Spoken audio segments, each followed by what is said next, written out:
এই দেখো এই যে আমার পাকা পাকা লঙ্কা হয়েছে, একবার ছিঁড়ে দিয়ে গেছে আবার হয়ে গেছে। দেখো কি সুন্দর বন্ধুরা, এই ছিঁড়তেই আছি আর রান্না করতেই আছি।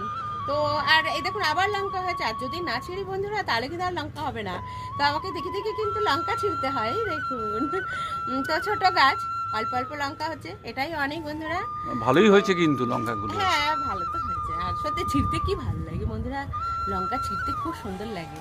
এই দেখুন, আর এইগুলো যদি তরকারিতে দেওয়া যায় বন্ধুরা খুব ভালো লাগবে খেতে, একদম গাছের টাটকা টাটকা লঙ্কা। এই দেখুন কি সুন্দর।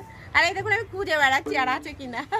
এখানে আছে, এই দেখো এই দেখো এই দেখো এই দেখো, এখানে লঙ্কা আছে এই যে এই গাছটায়। এই দেখো ধরেছে তো এখানে, তাই না? এগুলো ছোট আছে।